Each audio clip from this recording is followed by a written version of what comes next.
And it's gone. Oh, what's this?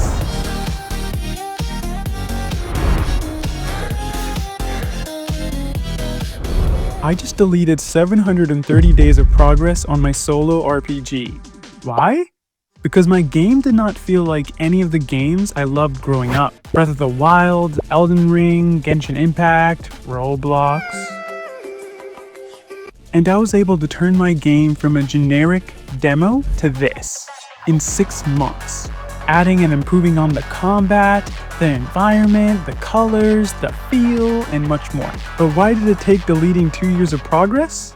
Because I realized I was missing 3 key areas. But before I show you the new build, I should probably tell you where I started. I didn't just wake up and decide to build an open world RPG. I guess I kinda did. To make this possible, I first spent 6 months in Blender, learning how to model objects and characters, to rig bodies, and finally to animate them. Every design was trash, but gave me confidence until I showed them to people. But I kept building rivals. I'll explain why it's not called that anymore. Foreshadowing is a plot device and thought the game was good enough until I looked at real games and I realized my game doesn't come close. I mean, I am a beginner solo dev. Everyone says to be careful of scope, with all good intentions. Most indie devs don't even get the light of day. Who am I to accomplish something this overwhelming? Screw that! I'm making something I'm proud of, and if I fail, I'll just do it again and again until it's right. And I started right with fixing the one thing I couldn't ignore anymore: the look. This was the old build. It's oversaturated and just feels off. My character model didn't match my environment, and my environment was poorly made, so first, I went out and tried different styles of characters and found this one. At day, my player would be too orange or too pale.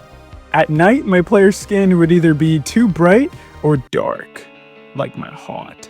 But seriously though, I thought I was cooked. Finally, with the help of some assets and research, I ended with this guy.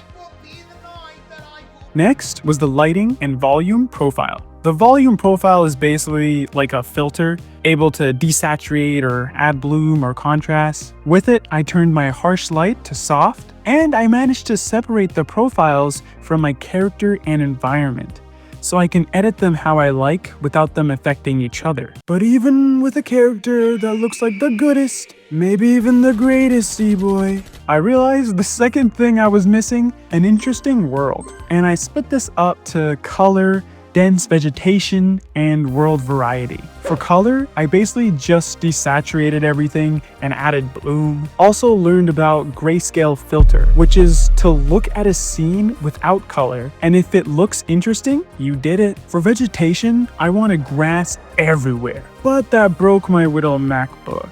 So I optimized the vegetation systems to handle thousands of blades of grass without melting my MacBook. So my game only makes the vegetation that is on the screen, and the further they are, the less they will spawn. This alone helped my game run at over 60 FPS on my MacBook, guys. And for world variety, I found references of worlds I like, made a terrain that I thought looked cool, then added decorations and villages. The water also makes a huge difference, like the world is real now. Finally, I added my favorite part, the Colosseum. At first, my frames dropped by 30 FPS whenever it was in view, but when I lowered the shadows and how much detail it has from a distance, it now barely affects the frames. Which leads to the last piece of the puzzle, the actual game itself, the game feel. Before, everything down to the walking felt off or clunky, so I completely overhauled the movement physics. Now I can fly, shoot blasts, wall run,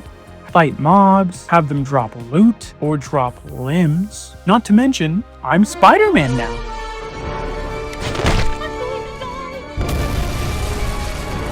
I deleted 2 years of work because I wanted to feel that sense of wonder I had playing Elden Ring for the first time. Looking at the world now, I think I'm on the right path. What's next? My game, which was supposed to be called Rivals, but Marvel Rivals took it. Since Marvel took the name Rivals, I'm still brainstorming the final title, but I've officially started my Patreon for anyone who wants to help me name this thing, vote on mechanics, and eventually test the early build. My goal is to eventually do this full time and move away from my other job, and the support there literally makes that possible. It's gonna be a mix of It's gonna be a mix of arena fighting systems like how gladiators did in the past, bounty system that was inspired by One Piece. I just love the episodes where Luffy's bounty goes up and just how the world reacts to it. Tavern ownerships. I don't want you to just fight. I want you to have a home base. I'm building a system where you can actually run a local tavern, serve the NPCs you just saved, and hear rumors about the next bounty. A power level system might be obvious, but Dragon Ball is one of my favorite animes. I know it's edgy, but if I can't go Super Saiyan, what are we doing here? At least I can do it in games. From being a TikToker to making a game is not something I expected. But even with all the hurdles, there's something about seeing your vision come to life that just feels worth it.